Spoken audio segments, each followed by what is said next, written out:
All right, what is up, y'all? Welcome to episode 14 of the Restored Geeks Podcast. My name is Tristan. I'm Chandler.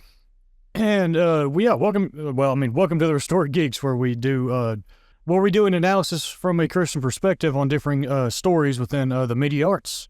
And today, we're going to do one on Weapons, the new horror movie that is out right now. Yeah, it's on streaming now. It's been out for a while. Yeah. Stay tuned for that. But first, what we do is we talk about our weeks, and then we go into the weekly geek news before we get into the main topic. So, we'll start talking about what we've, we'll start with the gaming section.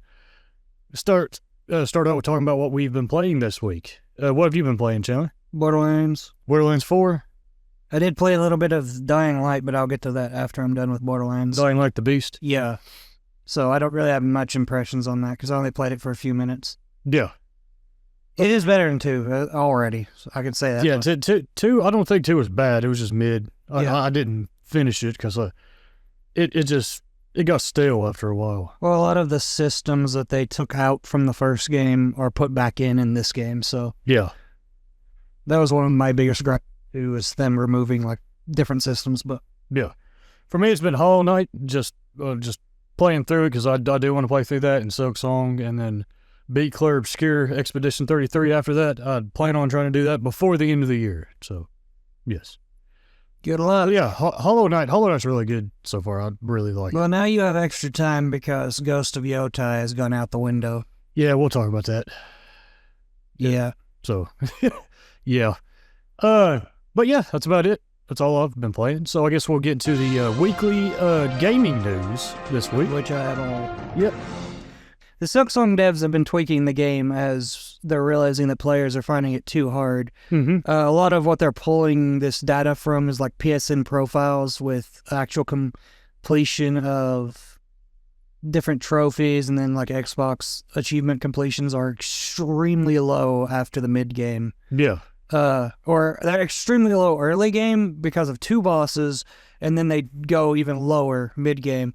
So to get people more towards mid-game, they actually went back and nerfed 2 of the bosses, one being the moth thing. Yeah.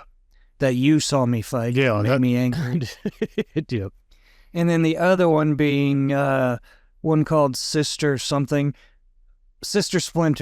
Her fight's not too bad. She just annoyingly summons a ton of enemies. Mm-hmm. And one of those fights. If you don't keep your health up to where you can use your special attack, then you're kind of screwed, because they take 3 hits to kill. Mm-hmm. And with her doing everything and the arena getting smaller, because she'll cut half the arena off, and then it's annoying. So they've nerfed her. Yeah. To me, I don't think any of the bosses have any bad moves besides, again, the 4th chorus having a slight design flaw that can remove the entire platform. Mm-hmm. I just think health needs to be nerfed drastically. They have too much health, far too much health. I would even say that for Hollow Knight. That Dung Defender took way too many hits to beat him. Yes. But they nerfed them, and of course there's a small crowd screaming that we've all ruined the game because we didn't get good, and Team Cherry are pansies and catering to the casuals. Mm-hmm. Let me explain something to you, because I used to be in that group of the elitists, but let me explain something to you. The 99% of people with the money that's buying these things are the casuals. Yep.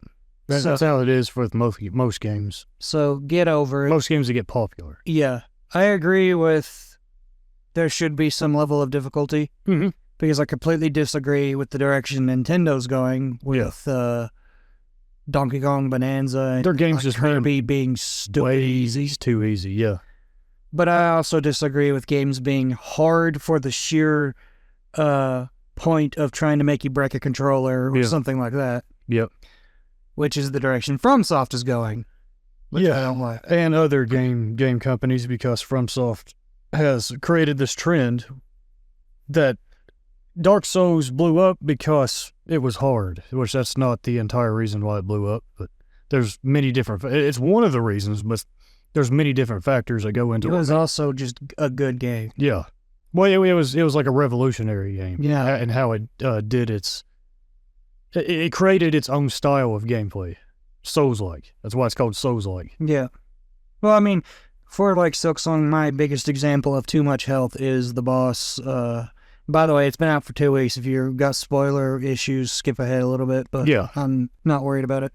Is a boss called Widow. She does a fake out where you think you beat her, and then she comes back for a final stand, basically. Her final stand has the same amount of health as her entire first phase, while she's like friggin' filling the screen with these bells that bounce around. Yeah.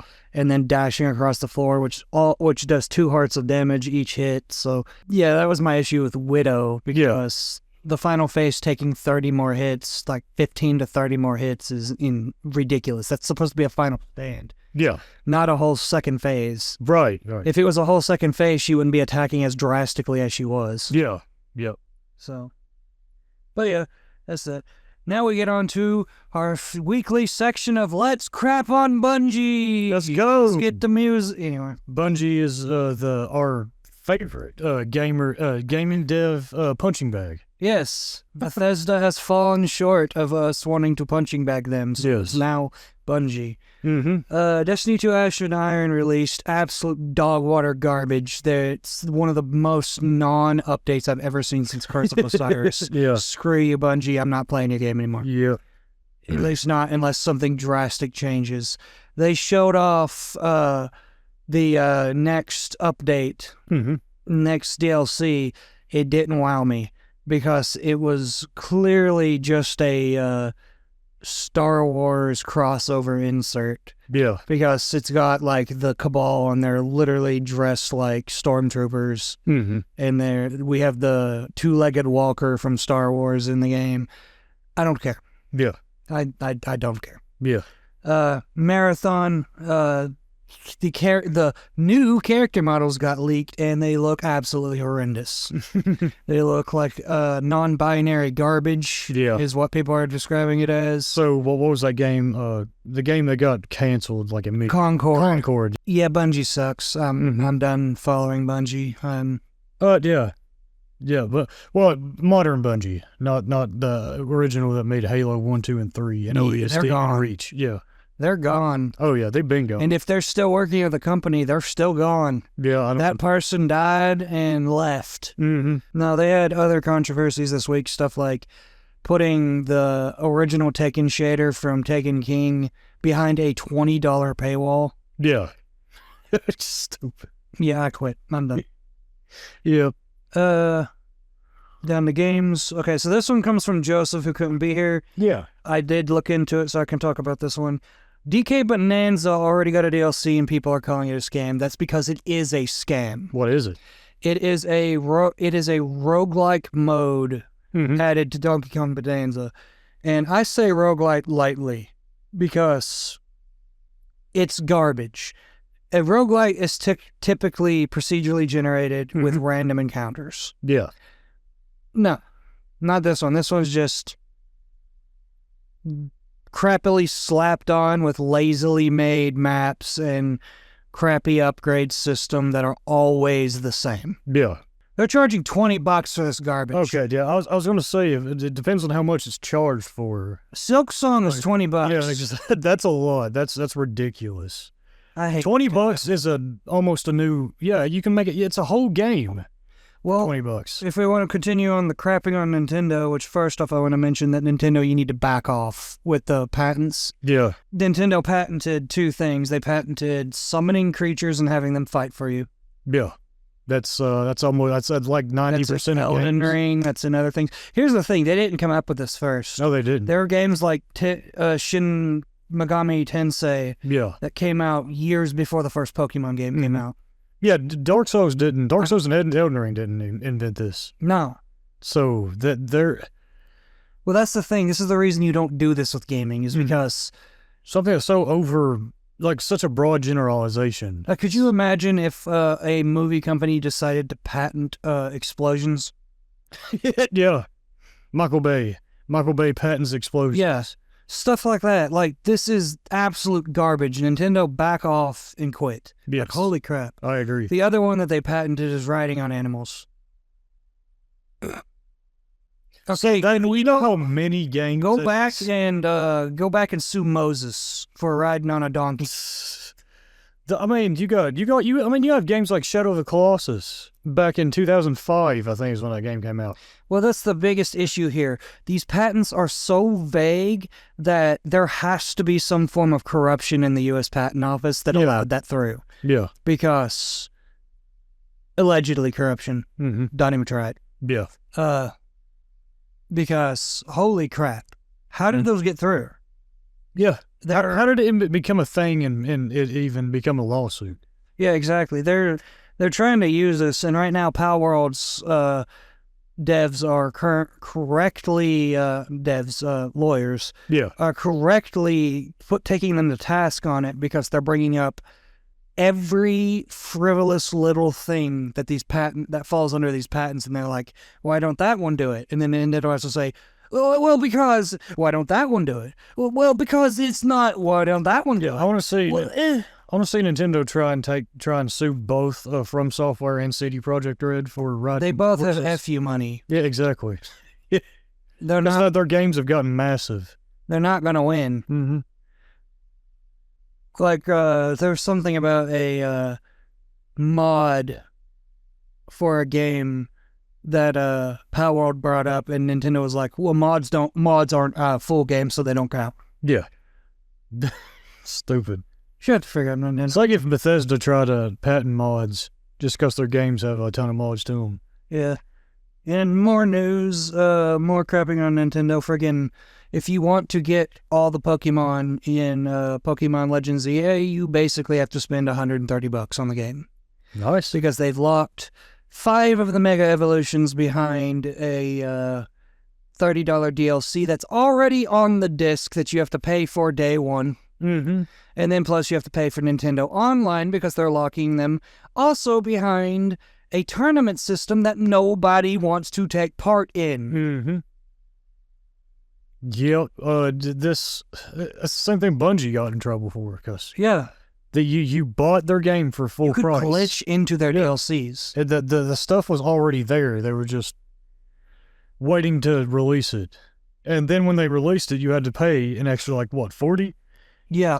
For it? Even though it was on the disc itself. It's awful. Like, I hate Nintendo right now. We need laws against this. There should be laws against this. There should be, yes. Yeah. And stuff like, and then like we were saying, you want to know why people are flocking to games like Palworld and Nintendo? It's because your games suck. Yeah, exactly. Your pricing sucks and you suck. Mm-hmm. Yep. Your good, what's it called? Goodwill? Goodwill and publicity coming from your shills will not last forever. No. CD Projekt Red thought that, mm-hmm. and then Cyberpunk came out. Yeah. Exactly. Yep. Now they've earned some of it back. Yeah. And again, I'm with that DLC, I guess. Yeah. That Phantom, it was really good. Well, the start of it was the show. Yeah. And Phantom Liberty came out, and then they actually pulled a. I still need to watch Edge Runners. They actually pulled a No Man's Sky, where they continued fixing it even though people weren't playing. Yeah. And now a lot of people are playing it. The Ingoodening of Cyberpunk. And I have another company. Shout out to Internet. And yes, I'm bringing this up again because we'll talk about it later. But another company that lost its goodwill is freaking Sucker Punch. Yeah. So your goodwill will not last forever, Nintendo. Mm-hmm. Keep going down this route. It'll be funny watching you burn down. Yep. Speaking of more crap on Nintendo, Metroid Prime 4 is apparently going to be a massive open world like Tears of the Kingdom. That will all boil down to how it's executed. Yeah. So I can't say. Okay, it'll boil down to how it's executed to be decent. Yes. My problem is that's not Metroid.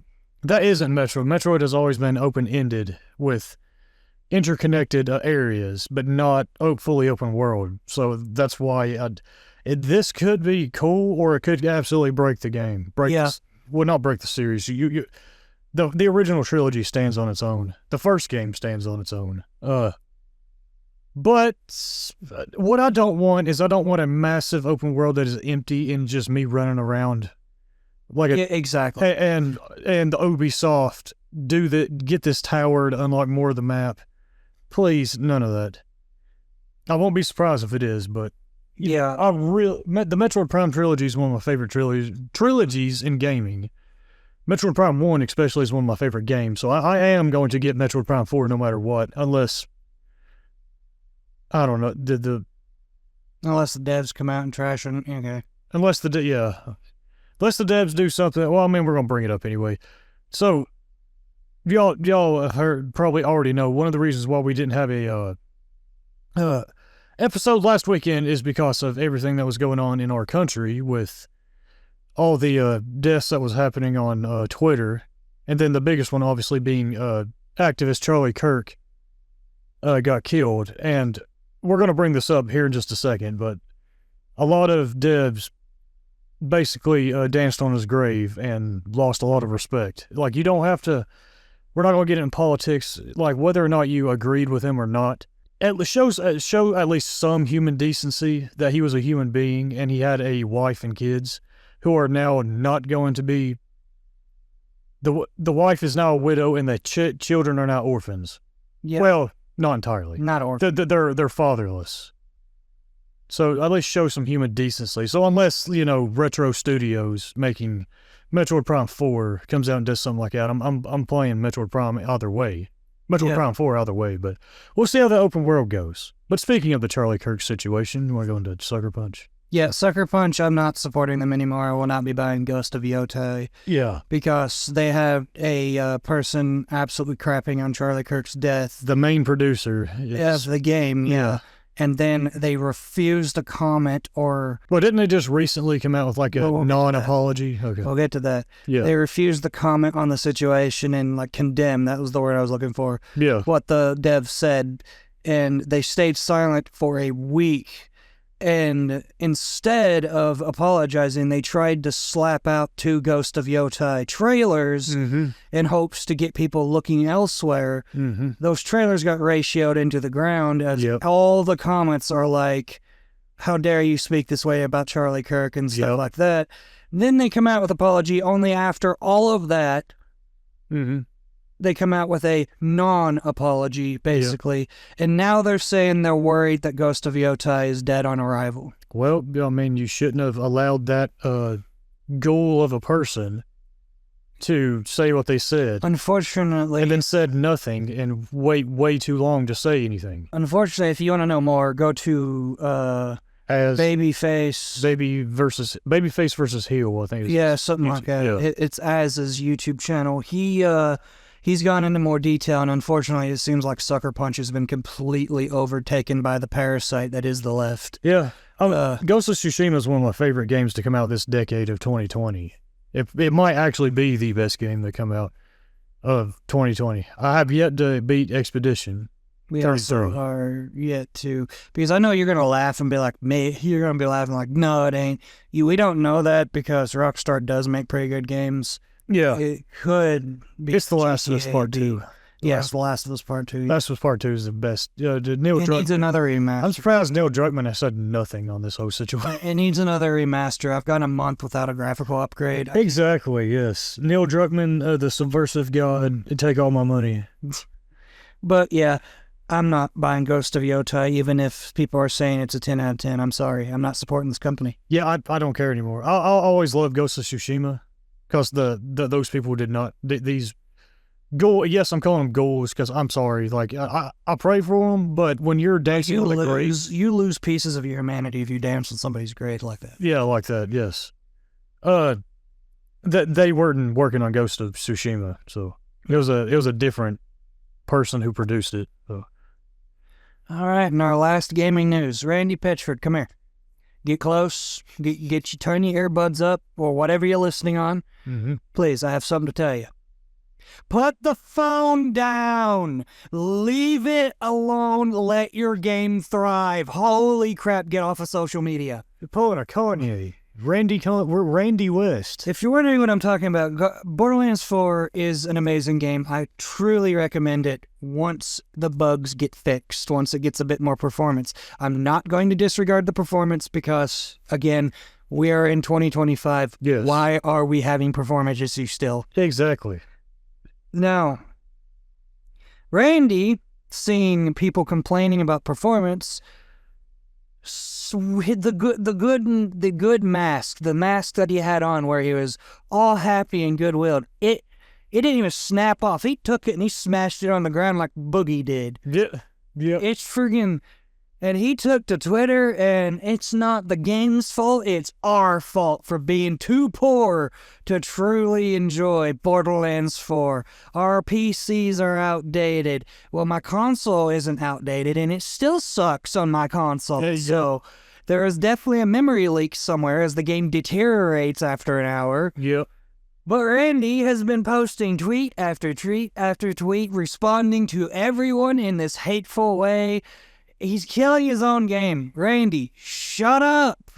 It's again, Randy West. He's pulling a Kanye when Kanye has one of his episodes. If you would sit back and just fix the issues, or you're not fixing nothing. You sit back and shut up and let your devs fix the game. He sent out a meme, I think it's from Spider-Man 3, where like the dude who's Venom, he's at the church and he's praying. And it says, like, dear God, please do so-and-so. Yeah. And then the meme, I saw one when Kanye was going off. It was like, dear God, please take Kanye's phone away. Yes. It's like, dear God, please take Randy's phone away from him. Exactly. Your game is good, but you're killing it because you're telling all the people who want to play it that they're too poor to play it. No, your game is poorly ridiculous. Your game is just poorly optimized. Yes, yeah, it is. All these games, a lot of these games are poorly optimized. You have 5090s that can't even. Yeah, that's. They're stuttering. It's not that people are poor. There are 5090s beefy computers with like 128 gigs of RAM. Yeah. All of that still can't play this game. Yes, exactly. It's ridiculous. Please take the time. What would you say?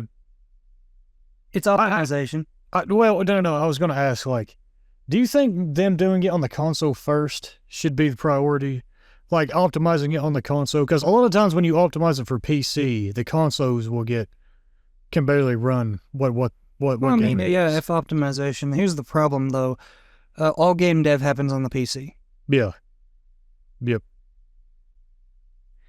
But, I mean, regardless of what you did it on, having a memory leak that deteriorates after an hour, or watching all the stuttering and all that, this should have been caught by QA before the game got greenlit, because Randy decided to say a month before the game's launch that all development has ceased because the game is perfect and ready.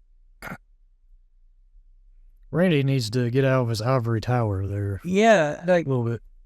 Randy, I don't even think he looked at it. I think somebody just texted him, "Hey, it's all good, ready." He's like, "All right, awesome." Oh, yes, the Anthem devs texted him and said, yeah, the game's good. And they didn't have anything made yet. God, they had a trailer, that's it. But yeah, that is all the gaming news. And that is all the gaming news we have for this week. We'll now move into movies. What movies have we been watching? I'll start off since you went last time. Yeah, the only movie that I watched was the one that we're going to talk about. In the analysis section. So what about you, Chandler? I think I watched Lord of the Rings. Lord of the Rings? Yeah.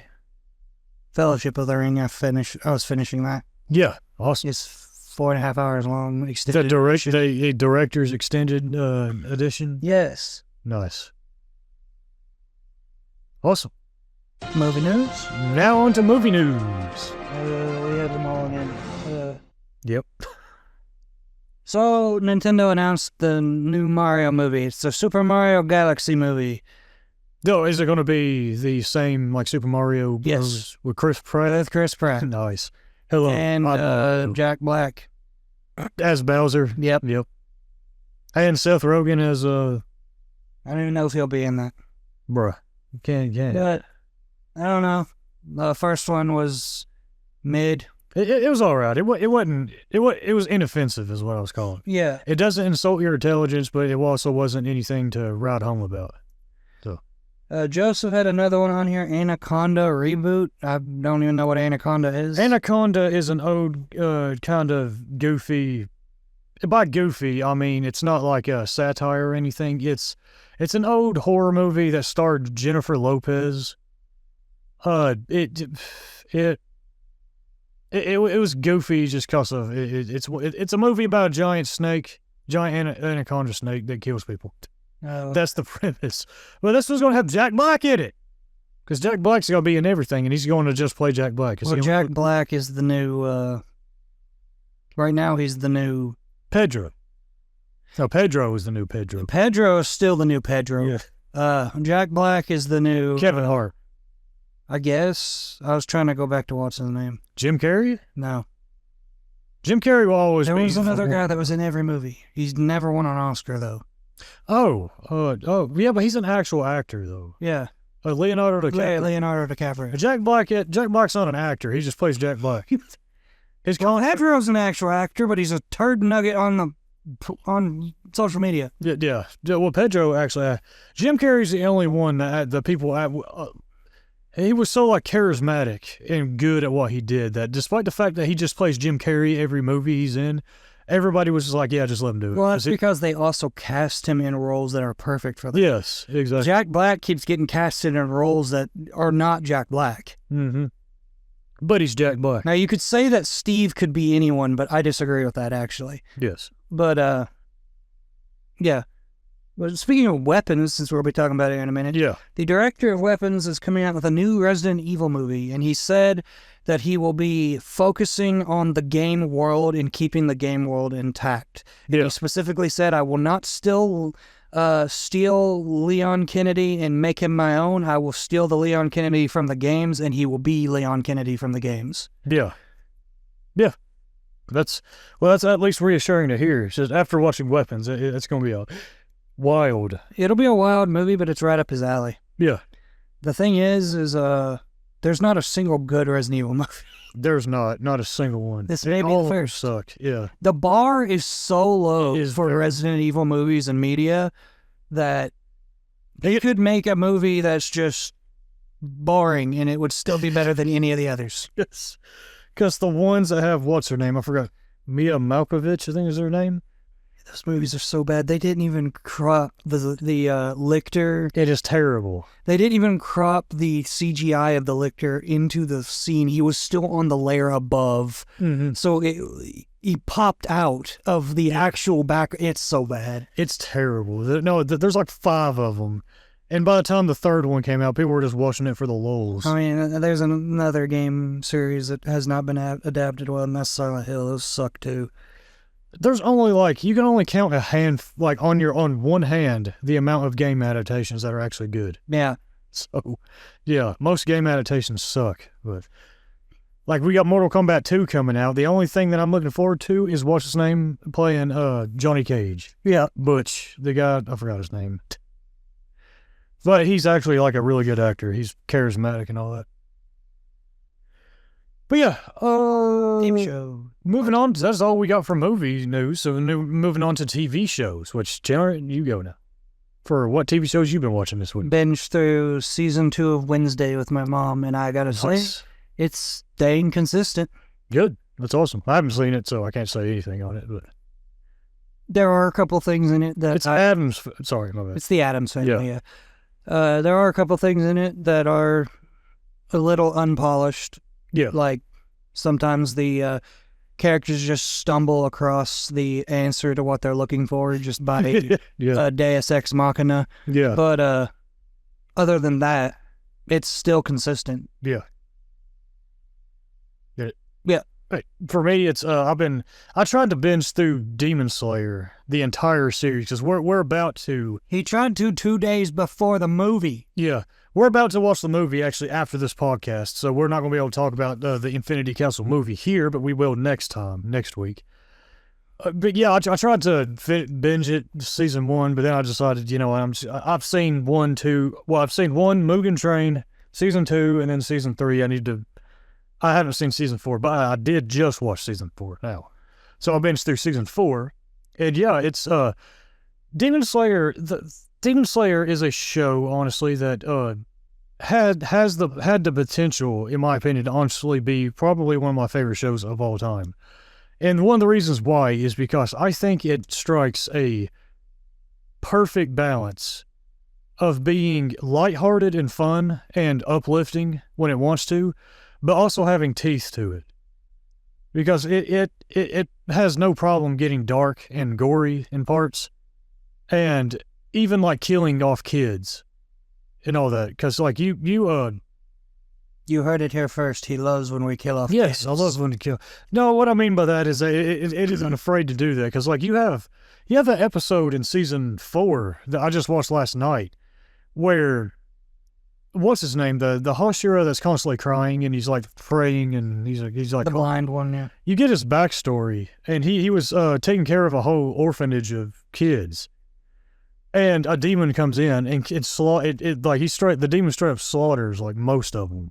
And it gets like real dark, but I like that. It's a balance. I don't want to see more stories strike. Like instead of having a story, like having stories that are just completely uplifting are good, and having stories that are really dark and tragic are good as well. But I want to see more of a balance as well. I mean, yeah, they don't all have to be a balance. I think the real thing that we got to talk about here is stories need to have teeth again. Mm-hmm. Yeah, because like you'll have stories that'll be uplifting, which there's definitely a need for those, but they'll be so uplifting that you know nothing truly bad is going to happen to anybody. That was my issue with Borderlands 4. Yeah. I'll be talking about that in my mini review of Borderlands 4, where they had a character that was going to sacrifice himself, but instead Deus Ex Machina gets teleported out of there right as it explodes. Yeah. And then you'll have stories that are kind of like Berserk. Like, I like Berserk, and I think that there's a need for stories like that. But too much teeth. Take the teeth away. Oh, that and Made in Abyss, too. Like, you'll have... It'll not only does it have teeth, but it kicks you in the nuts while you're down, too. Yep. Sometimes it gets overbearing, but I think stuff like Demon Slayer, like, strikes a really good balance.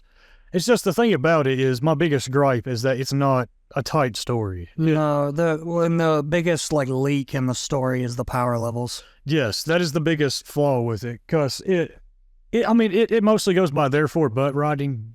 However, the characters like the Hashira Tanjiro, the Hashira, their power levels are not defined, and due to that, the writers are able to just pull whatever power out the hole of their anus. Yes. Whenever they need the plot to go wherever they need it to go. No, friggin' the magical MacGuffin that is friggin' Himokami Kagura. Yes, and I guarantee in this movie, I expect this movie to be good, like solid, because the entire series is solid, I think. However, I expect Tanjiro to just pull a power that we've never heard of out his butt. Every time he pulls a new power out, he's like the most powerful move. He will reminisce on his father, probably. Yeah. Right at the last second. And then he will pull a power out of nowhere that will be this gigantic AoE that will disintegrate Muzan, probably. I don't know. No, there's more movies. It can't be Muzan. Yeah. Or disintegrate Damu or Doma or whatever his name is. Get it right. Pretty sure Akaza is going to become a good... you said that correctly. Yeah. I was going to say, by the way, I keep saying Akaza, something like that. Yeah. It's Akaza. Yeah. They say it in the show, too, so... Well, it looks like they're leading to him becoming a good guy. But they'll probably fight him, but he'll probably... I don't know that he'll become good, but I do think he'll hinder Muzan. Muzan, yeah. Or at least upper 2, because he hates Doma. Yeah. He hates... Well, he hates the number 1, too, Daddy, because didn't the number 1 tell him he was nothing, like a piece of crap? Oh, and he walked up to him and said... He didn't say that. He walked up to him and said, respect the hierarchy. Yeah. And then he said, if you want to fight upward, then challenge him. Yeah. Yeah. But yeah, like, I think Demon Slayer is really solid, and the main thing I like about it is that it's striking that balance that it does on that. Now, the Demon Slayer has gotten extremely popular, and especially within the Christian circle. There's a lot of Christians that are going around right now saying that it's like very biblical with its themes. It is in the sense that, obviously they're fighting demons. Tanjiro is a very likable protagonist in the sense that he is extremely selfless. And Zenitsu is the opposite. Somebody needs to put Zenitsu out of his misery. I can't stand Zenitsu. Yeah. There's multiple times in the show I'm going, shut up, Zenitsu. Especially the English dub voice actor. Yeah. But Yeah, Tanjiro is almost like the example of what like a disciple of Christ should be like when like interacting with people and being selfless and serving other people. And he's also shown to be flawed in the sense of like at the end of season 3 when he's having to choose between, because this was before he knew Nezuko could walk in the daylight. Yeah, to choose between her and then the people that the demon was going after. Yeah. Thing is, there are a few concerns with it though. When people watch it, you just have to know. For one, it has a huge Buddhist influence in it. Like, yeah, all of it is Buddhist. So you have to like understand that if you're going to watch. Well, if you noticed when Gyatoro and forgot his sister's name died, it wasn't a judgment thing. It was they could choose. Yeah. Which direction to walk. Yeah. And then 2, they're fighting demons, but you have to understand the demons in Demon Slayer are not like demons in real life. They're more like vampires. They're vampires. Yeah. Where they used to be humans, but they chose... Now, there is a really good theme that you can talk about. We'll have a whole thing on Demon Slayer once it like ends. Because we're coming toward the end of the arc thing. End of the series. The story to it, because they're fighting Muzan now. Mm-hmm. Unless they decide that Muzan, years down the line, that Muzan didn't actually die, and they undermine the entire series by having him come back to life. Anyway, I hate it when stories do that. It's when the money runs out, they're going to have to continue it. Yeah. But there is a thing of like... Just season 6 of Attack on Titan. Yeah, we better not. But yeah, there is a thing that you can talk about of like selling your soul, and which is what the demons did when they were like down and out, but then Muzan showed up to them, or other demons showed up to them. It was like, I can help you not suffer. We could talk a lot about that because that's not a story that's new. I mean, that's all over the place, including like K-pop demon hunters. Yeah, but what I was originally talking about there is that they're not like demons in real life. Like Tanjiro is shown to have a lot of compassion toward the demons, even though he doesn't forgive them, and he basically casts judgment on them by killing them. However, we are not to show compassion to demons in real life. They're not sympathetic. They made their choice. Did this turn into the biblical analysis? Yeah, I know. I gotta kind of reel back on that a bit, but yeah, just a couple of concerns because. You had like an Impact Video Ministry channel, which they're a very popular Christian channel. It was titled. They came out with the video titled "Demon Slayer is Biblical?"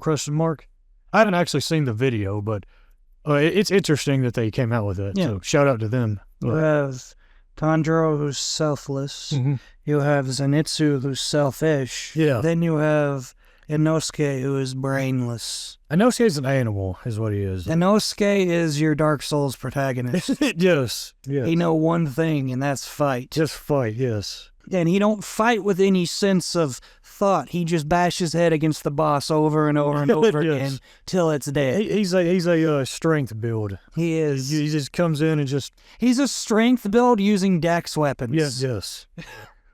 Exactly. Tanjiro's a dex build. No, Tanjiro's a balance build. Zenitsu's the dex build because he's really fast. But yeah, really like it. So we don't have any weekly news, unless you want to talk about. Going on to the TV show news. We have. Wait, hold up. Stranger Things. We started on Stranger Things season 3. It's dog water. Season 3 is not good. It's a 4 out of 10 in writing, in my opinion. The acting's bad. Like they're not acting all right. Yeah. Season 3 is when Stranger Things took a dip in quality. It's not good. However, it does pick itself back up in season 4, but season 3 just basically goes by and then writing. Crap just happens, and it's unfocused and No, I could make probably an entire hour-long video going frame by frame of that stupid scene where Max and Eleven break into the house, and for some friggin' reason, Billy, possessed by the mind flare, just lets them leave. Yeah. But yeah, no, that scene was incredibly, incredibly stupid. Yes. So, but we'll talk about that later. Yeah. But yeah, season 3 is when Stranger Things takes a dip in quality, but it does bring itself back up in season 4. So, and we'll see how season 5 goes in November. But yeah. Yeah, and then the stupidity between Max and 11. Max is insufferable in season 2 and 3. She gets better in season 4, but 2 and 3, she was a very hated character during those times. So. She's an awful character, and then she's also just a terrible influence on 11. Yeah. For TV show news, we have The Witcher season 4 came out with a trailer, and it got ratioed into the ground. Way more dislikes than likes. And I mean, what is The Witcher TV series even made for right now? We'll have to see if for some reason there's a chance that they've gone, like the trailer may have been ratioed, but there's still a chance that they start trying to pull it back in the direction of the story. Yeah. We don't know yet, but prior to this season, it was definitely made for the message audience, I guess. Because it's not made for the people who like the books. It's not made for the people who like the games. It's not made for people who just enjoy media. No, season 1 was promising. That's the thing. That's what I can't stand about it, because there's stuff like that going on in the gaming industry. There's an entire panel called Games for Impact. Yeah. Where games aren't supposed to be made for gamers. They're just made for the message. Yeah, exactly. We can't strike a balance of actually having a compelling story with messages in them. But instead, you just walk into a room, you sit down, the first thing they say is, "So I'm non-binary." If he starts a conversation like that, I just sat down. Yeah. Like season 2, they completely went off the rails on what the Witcher story originally was.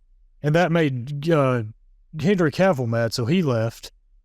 And now we got Liam Hemsworth, which he's not a bad actor. It's just he's stepping into a role that he's not going to be able to fulfill, because Henry Cavill did an amazing job playing Geralt. But yeah, I guess we'll see on that. But the trailer got ratioed into the ground, so people are not happy with it. So yeah, that's all the TV show news we have. So let's get into the analysis that we have, which is on the horror movie that is out now, Weapons. Weapons is a interesting movie. First off, what I'm going to say is... Scooby-Doo at the end. First off, what I'm going to say is, if you haven't seen the movie, go watch it. We recommend it in the sense of quality. Now, there are concerns with it. From like a Christian perspective, it is very gory, especially at the end. I watched all the way through Walking Dead without doing this. At the end of Weapons is the first time ever I've actually looked away from the screen. Yeah. From how nasty it was. Yeah. And there is maybe it's one of those blink and you'll miss it. Like you can't even skip it because you probably won't even. Oh, no, you won't get the controller fast enough for how quickly the sex scene happens. Yeah, there's a sex scene in it, but it's like 3 seconds. Dad reached for the controller and it was gone. Yeah. He went, oh, okay. Yeah. You don't see anything. Yeah, it's one of those unnecessary, okay, why? Well, it was there. Yeah, it's unnecessary, but it was there to set up the cop. Yeah. Yeah. And then there is one concern that we're going to bring up. The cop with more brawn than brain. Holy crap. Yeah. There is one. Then there is another concern, but that concern is kind of like the entire thing of our analysis here. So yeah, if you're able to handle it, then yeah, we recommend it because quality-wise, it's solid. It's not like masterpiece, solid, but it's a solid watch. It doesn't it's consistent. It doesn't break anything. No character is assassinated or anything like that, and it's an entertaining watch. However, it is one of those horror movies that is a mystery that unravels as it goes. So we're going to get into heavy spoilers here. So if you don't want to hear the heavy spoilers, then don't listen to this part of the video. Go watch it, then come back and listen to it. What are you saying? I said, and the villain does a perfect job making themselves unlikable. Oh yeah. So the movie Weapons, it starts off with a bunch of kids in a town come running out of their houses, doing a almost Naruto run, out of their houses, and they're all going to the same area. And so what this does is then causes like a mass hysteria within the town from the parents, understandably. Yeah. And it all turns out that it is the same teacher's classroom. Yeah. Of all the kids except for one kid. His name was Alex, right? Alex. Yeah, Alex. Alex, yeah. So in this one teacher, it's her classroom. So all the parents, and understandably so, start questioning this teacher. Like, why is it your classroom specifically? What are you doing? So some of them start speculating that she is doing voodoo. She's a witch. Yeah. And she's like sacrificing them or something. And so somebody like paints witch on the side of her car, and she, for whatever reason, does not. Well, actually, no, she tries to get it off. She tries to get it off. It won't come off. Yeah. She can't afford to get it changed because she just lost her job. Yeah. But you do know who painted it, right? It was Josh Thanos. Brolin. Yeah, Josh Brolin, Thanos. I don't even know the dude's name in the movie. Yeah, I don't remember. We're just going to refer to him as Josh It's Brolin. Matthew's dad. Yeah. But yeah, he got the wrong paint for a door, and then he followed her home and painted that on the side of her car. Yeah, and the story is told in a non-linear fashion in the sense that it's told from different perspectives. Yeah. Like you get her perspective all the way up to the ending. Yeah. And then it switches to his perspective. Josh Brolin. Yeah. For a while, and then it suddenly switches to the cop's perspective. Yeah, the cop who she had a fling with. Yeah. And then it switches to the homeless crack addicts. Crack addict, and then it switches to the kid. And the kid... No. We also got Asian dude. Oh, yeah, it switches to the principal. Yeah, the principal. And then it switches to the kid for the finale. Yeah. And so, throughout this movie, there is this... Well, the teacher, she is weirded out that it was just her classroom, too. Yeah. And that there was just one kid left. So she stalks this kid, basically, because she wants answers. She goes to his house, and then she realizes that his house has newspapers. Blocking every window. Every window, and she looks in. She looks in, and she sees the parents, but the parents are just sitting in a chair, just lifeless, basically. Yeah. And it freaks her out. But everywhere she goes to talk to, they don't believe her. They think that she's weird. The principal thinks that she's weird. All the way up until she's having gas, and Josh Brolin, she's getting gas. Before we get there, it switches to Josh Brolin. Yeah, that's right. Yeah. And he has a weird dream, which is the only thing I dislike about the movie, is this weird dream where at the end of it shows him just an FYI, the movie itself is supposed to be a metaphor for school shootings, or just shootings in general. And the trauma that it creates. And instead of letting you figure that out, it kind of shoves it in your throat in this one scene by showing a AR-15. Yeah, it's like they didn't have faith in the audience to figure it out. So they shoved it down the throat. It was just a really weird scene. But yeah, he ends up going. He's annoying the police, and then he ends up going, seeing her, following her, and then follows her to the gas station where he gets out and starts yelling at her. Yeah. While they're yelling at each other, she looks up and just sees the principal. He's coming down the road, down the road like Naruto running. And this is where the movie starts getting weird. Yeah. Because me and him couldn't stop laughing because his eyes are like bugging out. They're popped out of his face. Yeah. And he just starts running in and starts throwing hands with her. Yeah. Josh Brolin throws him off. He starts throwing hands with him. Yeah. She runs inside and she gets in her car eventually, and he runs and tries to follow the car. He keeps chasing the car, and then he eventually gets hit by a car. Yeah. And then killed, but... Yeah. Yeah, and then it shows his perspective. Well, then we get the reveal of what's going on. It shows from his perspective. Not yet. We actually get switched over to the cop. He chases after the crack addict. Crack or heroin addict. Yeah. And then ends up getting mad because he had a needle in his pocket and he gets pricked by it, so he punches him in the face. Mm-hmm. But he realizes his dash cam was on. Yep. And after that, he tells him not to come back to the station. Well, then we get his perspective. And his boss is his wife's father. Yeah, his boss is his wife's father. This is a terrible place to be in. But then we get the heroin addict's perspective where he ends up breaking into Alex's house. Yep. Well, here's where things get weird. There's no one around. Mm-hmm. He goes room to room, finds nothing. He ends up grabbing like a sack and he wants to steal stuff. And he goes to steal like the old I swear that was a Super Nintendo, wasn't it? It was like, yeah, it was I think it was like a Super Nintendo. But then he turns around and there's the two parents still sitting there. Yep. And they don't move. They don't budge. They don't blink. Nope. And they've got holes in their faces, but we'll get to that later. Then he goes down the stairs because he was like, or to the basement because he's like, oh, what's down here? Mm-hmm. Well, when he gets down there, he gets freaked out because there's a bunch of kids and they all turn. All the kids that left at the beginning, all down there. By the way, there's 17 of them. I think the timing, like when they got there at 2:17 makes sense. 2 survivors, 17 disappeared. Yeah. I don't know. I thought that was kind of cool. Yeah. But they all look They all look at him and he freaks out and he runs upstairs and drops all of his spoons and knives that he stole. And as he's trying to get them, the two parents get up and just start basically walking towards Mr. X, walking towards him. Mm-hmm.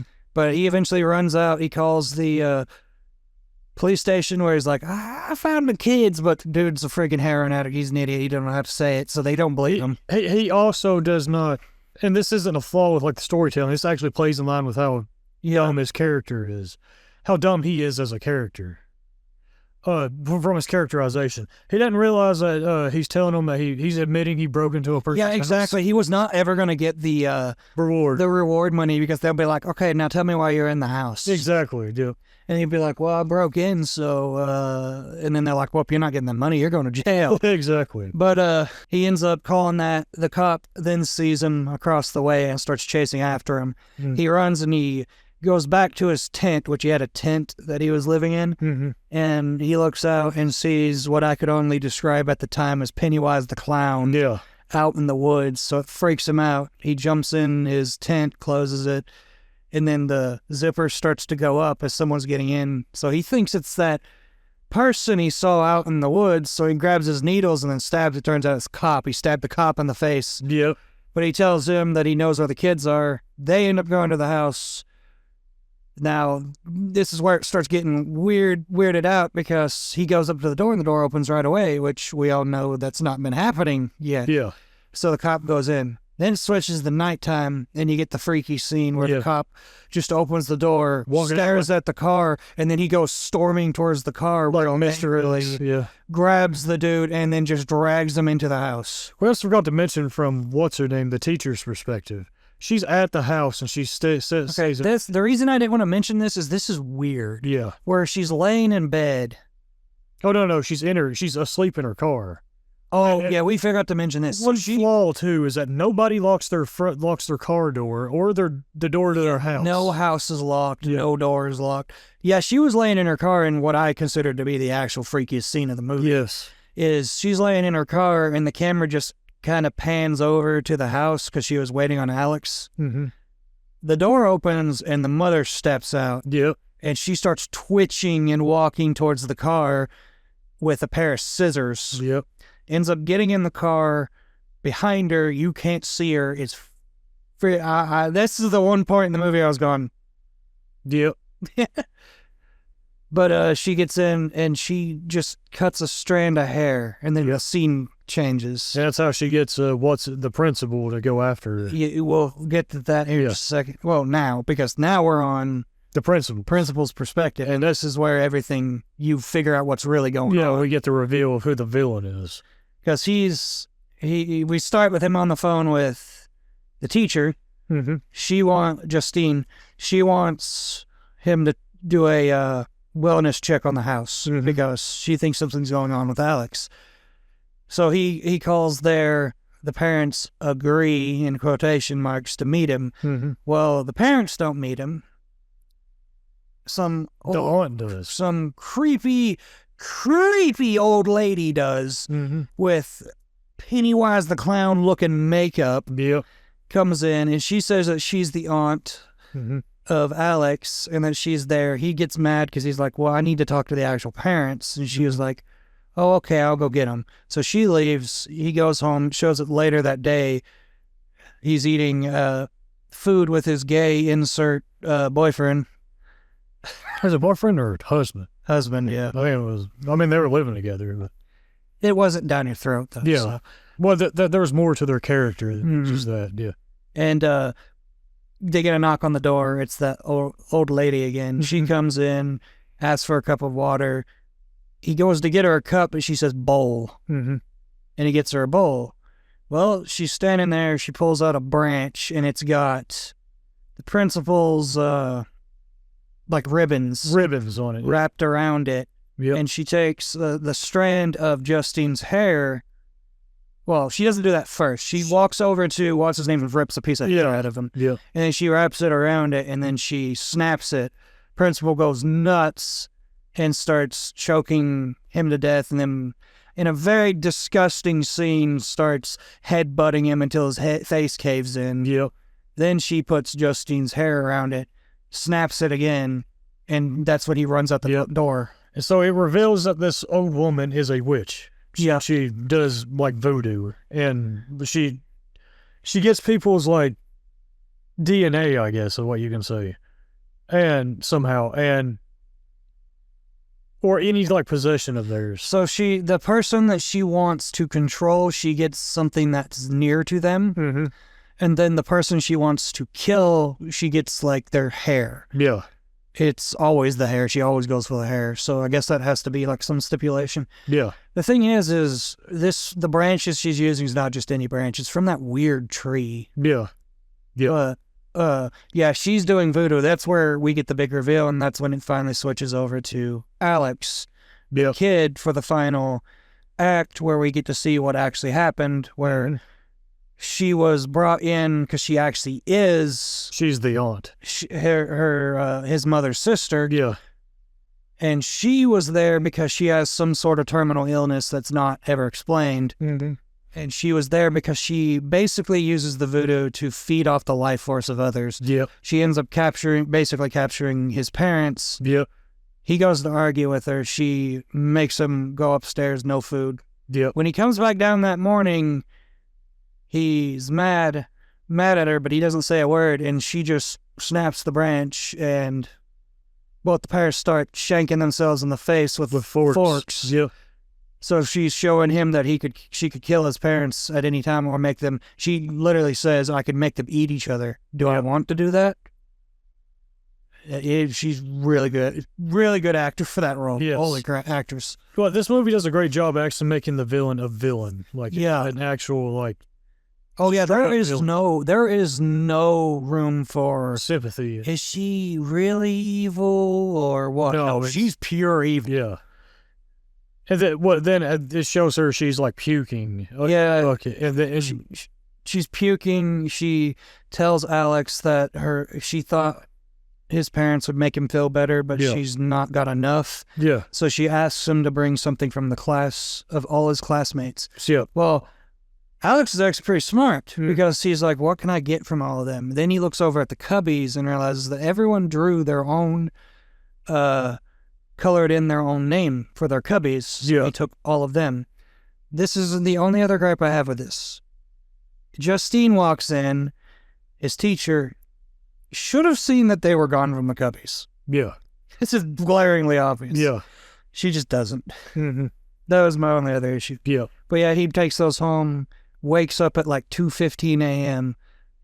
to hearing noises, and he goes downstairs and she's doing the voodoo into this bowl, and then rings a bell at 2:17 is when all the kids come running out, and then they all run into that house into the basement. Yeah. So that's where the big reveal of where did the kids go or how they got there. Yeah. Because now we already knew where they went.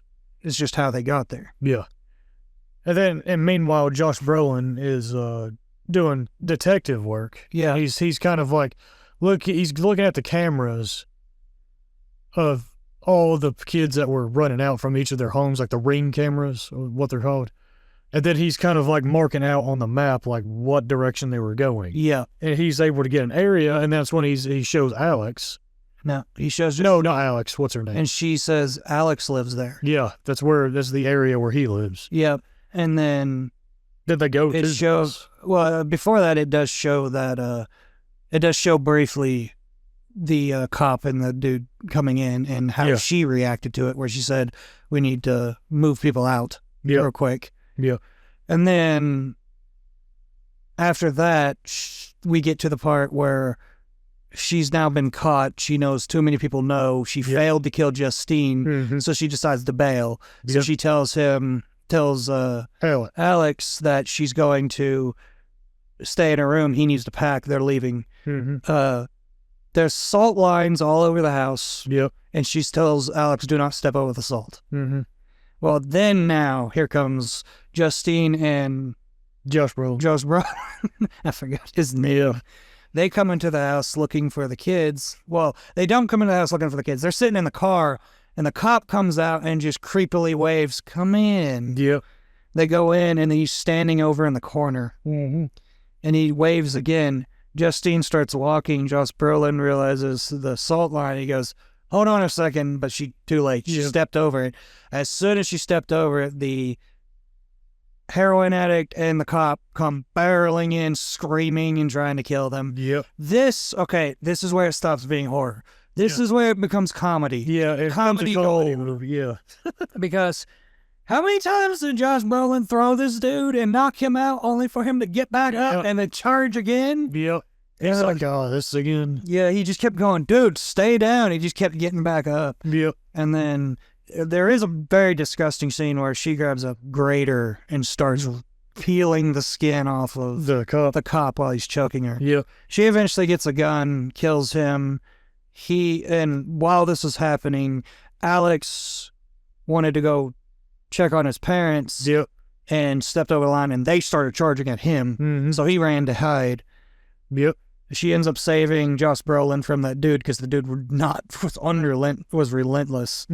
Well, while she's checking around the house, he goes down the stairs, and a decent jump scare where we thought what's her name was in her room. She was not. She was down there with the kids, and she attacks him. Meanwhile, Alex makes a loop around and ends up in the room where her tree is and ends up picking up one of the branches and running to the bathroom.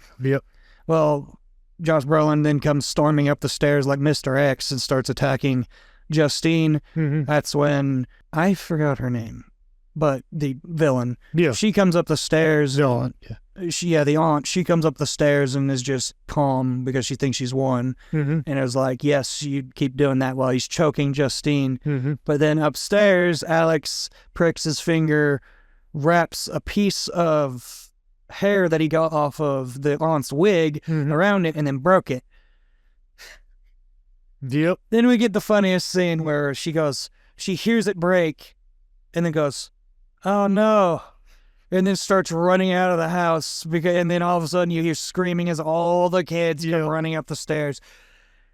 This is what we mean by every door is unlocked. She goes barreling through a house, running through it like an old woman, just and then the kids come crashing through all the windows. It turns into like a Scooby-Doo thing. You got a guy mowing the lawn. He's mowing the lawn, and then he hears her, and he just stops mowing. He looks over, she goes by, and then a horde of kids go by. But this is what I meant by disgusting. They eventually catch her and then rip her apart in the most disgusting scene in the movie. They tear her apart, like. They tear her upper jaw from her lower. It's gross. But as soon as she dies, all of the voodoo that she's done dissipates. The parents are freed, but they've been captured for so long, their minds are gone. The kids are freed. But they're also the same way. They're struggling. And then Josh Brolin stops choking Justine, and then he goes out. In another goofy scene where we see the same parents. He's looking for his kid. The same woman when the old lady ran through the house and all of them. And she's on the phone with her husband. She's like, I swear, all the kids just came barreling through. The whole house is a mess. And then she turns around and sees Josh Brolin. She screams, there's a man in the kitchen. It turns into comedy at the end. But he ends up finding all the kids. They're covered in blood. And he finds his kid, picks him up, and then you just get a narration from Alex who says his parents are still being fed soup, which, by the way, we forgot to mention he had to feed everyone. That poor kid. But they're still being fed soup, but not by him. That means they're definitely in a mental hospital. Yeah. And then some of the kids started talking again, that sort of thing. And what this is tying into is the trauma that people get after these shooting events and stuff like that. Like kids not wanting to talk anymore, or parents being so traumatized that their kids lost that they never speak again. Yeah. That sort of thing. That's what this was tying into. And that's where the movie ends, by the way. Yeah. It just ends right there. That's after he stops talking credit roll. And so, yeah, that's the end of the movie. And so talking about this from a Christian perspective, the main thing I want to talk about, because, you have the subtext of the movie that's, it's about school shootings and all, all that's awful. We know that, the trauma that it creates and all of that. But the main thing I want to look at is how Alex beats the aunt. Yes. Because this movie does a good job at showing how evil voodoo is, or the aunt is. Yeah. In what she is doing. However, this was the other concern that I have from like a Christian perspective when people watch it, is that Alex beats his aunt by fighting evil with evil. Yeah. He used the same ritual voodoo method to turn the kids on her. Yeah. So in the Bible, it speaks about witchcraft. It speaks about voodoo and stuff like that. And it God all throughout, in multiple places and stuff like Leviticus, Numbers, Deuteronomy, and in the New Testament, he condemns all that. And I don't necessarily know if witchcraft and voodoo is like how it is in that movie, because that movie's kind of... That's our perspective of what it's like. Yeah. God doesn't really go into detail, because I'm pretty sure the reason for that is he doesn't want to give people a step-by-step guide. Yeah. I'm pretty sure it's not as easy as getting somebody's possession. No. And then... Because if that's the case, then ain't none of us safe. But there is a thing that God condemns of a lot of this trying to tap into the spiritual realm. Yeah. And a lot of times when that happens, you can be entertaining, doing what Paul in 1 Corinthians talks about, entertaining demons. And that can lead, I believe, to demonic oppression, which is when a demon is around you and is tormenting you, or straight up possession, which is where they take over your body. Now, for us Christians, those of us that are saved, the Bible is clear, and I do not give a flying crap, because I cannot stand this group.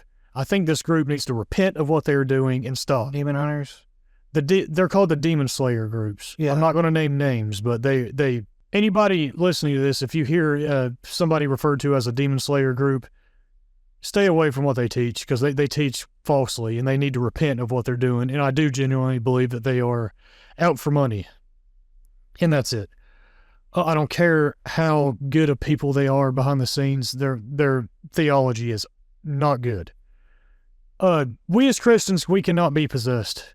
There might be oppression that may happen that you may need to, but keeping our eyes on Christ is what keeps, and staying in prayers and all that is what keeps us from that. Because I was actually going to bring this up. It would have been interesting to show something like that in the movie. Like, they didn't have to be the one who actually stopped the aunt, but what if they had somebody who was a Christian? Yeah. She took his hair without him knowing, and it just did Jack Diddley. Yeah. That would have been interesting. That would have been interesting, yeah. Because I don't think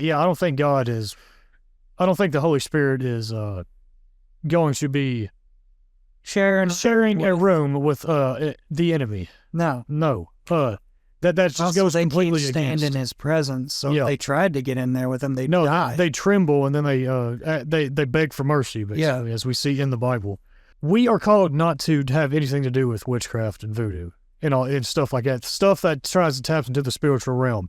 We are only called to try to communicate with God in the ways that He has sanctioned: prayer, the Bible, church, and what we as we were confessional Lutherans, or we as Lutherans would call the sacraments, which is baptism and communion.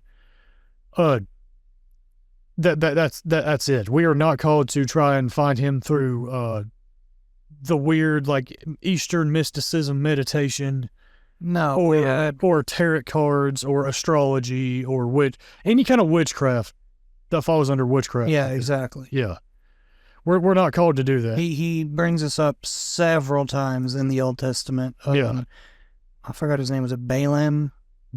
Yes. Who Balaam. He sought him out through witchcraft, and he condemned that. And then he says multiple times in multiple different chapters, "I am the God who killed him for doing that." Fortune telling, palm reading, all of that.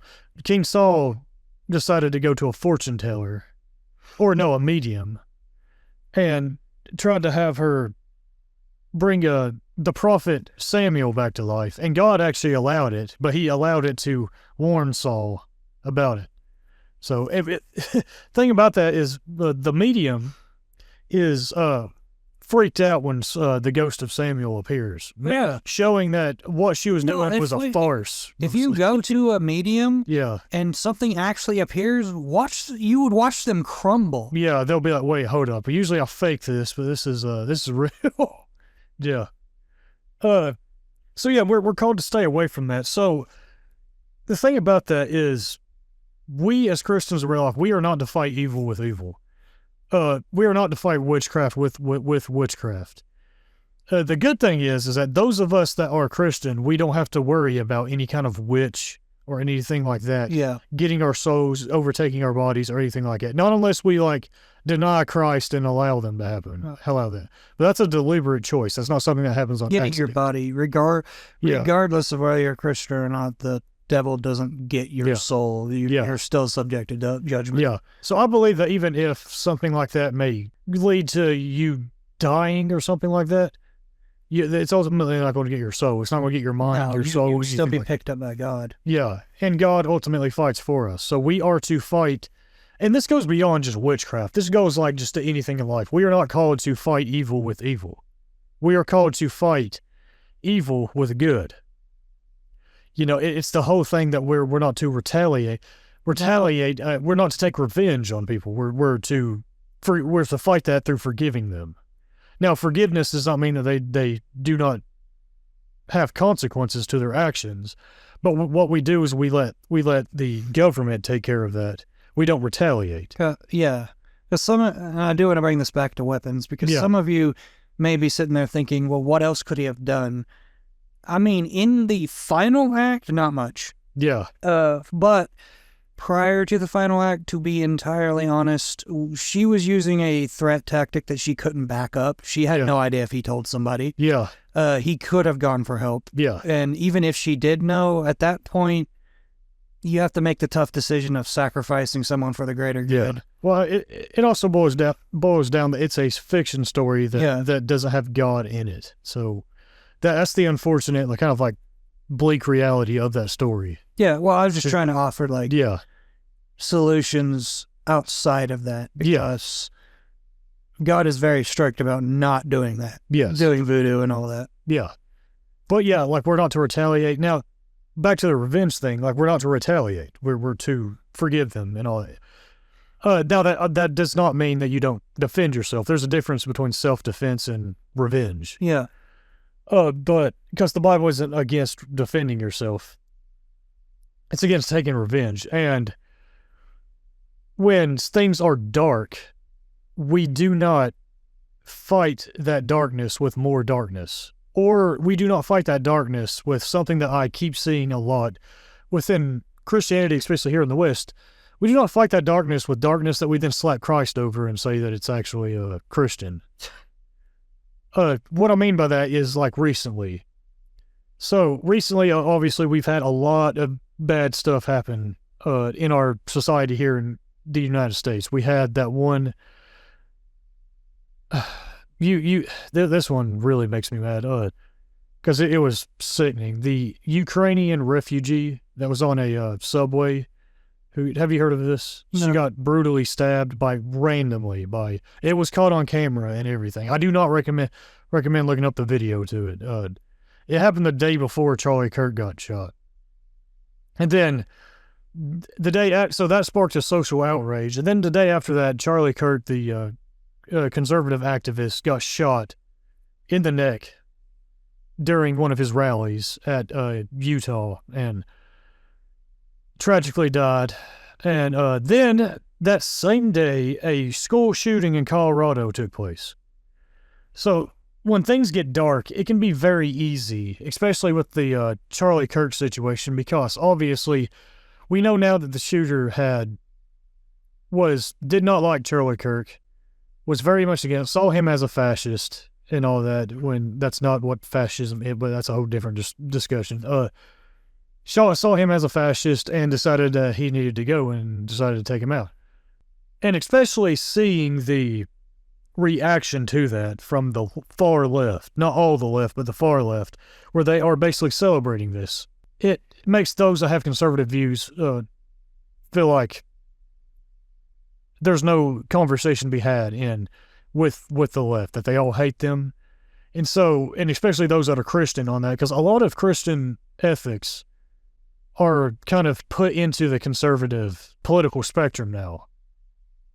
So that makes a lot of Christian conservatives feel like they can't have conversation with them. They have to get extreme on the right side of the spectrum now and fight against this by being as mean and as essentially straw man the left, like how the left has been straw manning the right.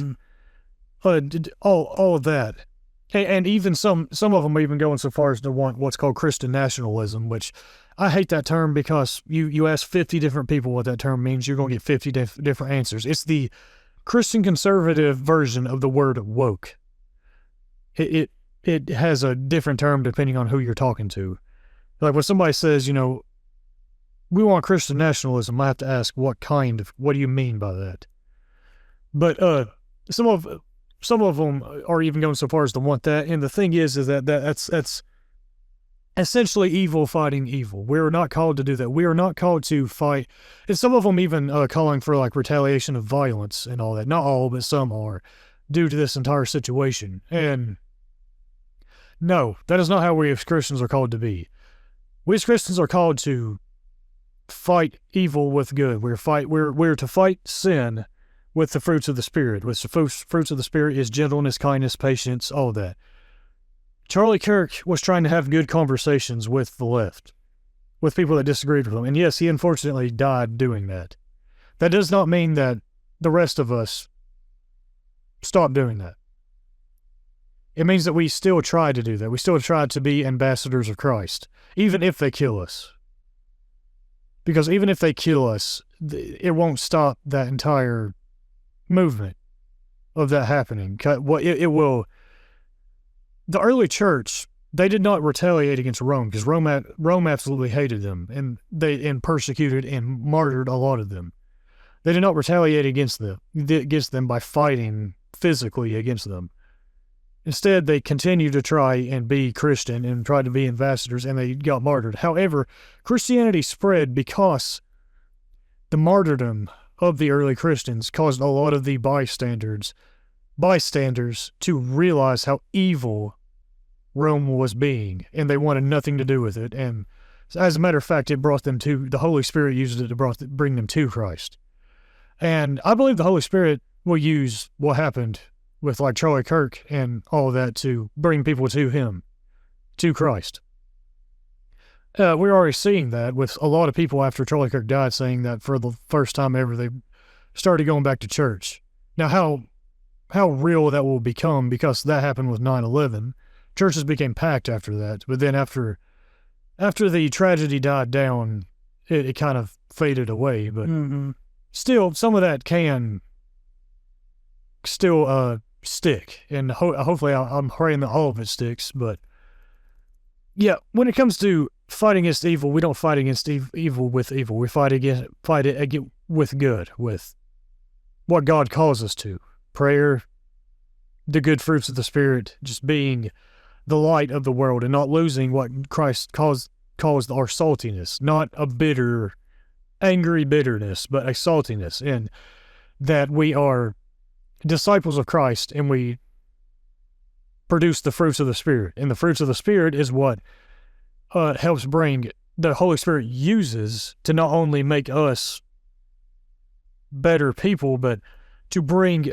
people to Christ. when we lose that and we fight evil with evil, we do what Christ talks about. We basically shut our lamp off.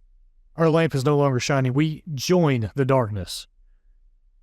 And it gets especially bad when we slap Christ over that darkness and be like, well, we're doing this for Christ. It becomes almost like the Crusades, like some of the Crusaders, when they went beyond fighting against Islam to try and keep Islam from, taking over lands and doing the evil stuff they were doing, to the different villages. They went beyond that and conquered the villages themselves and made the village and abused some of the villagers themselves and put Christ over it and said it was for Christ and all that. It becomes like that. And that's not how we fight against that. We don't repeat all that and put a bad name on Christ.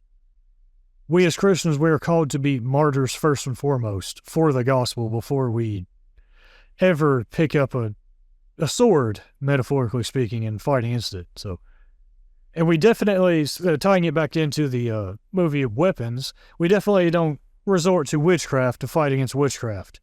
We look to God to fight against it.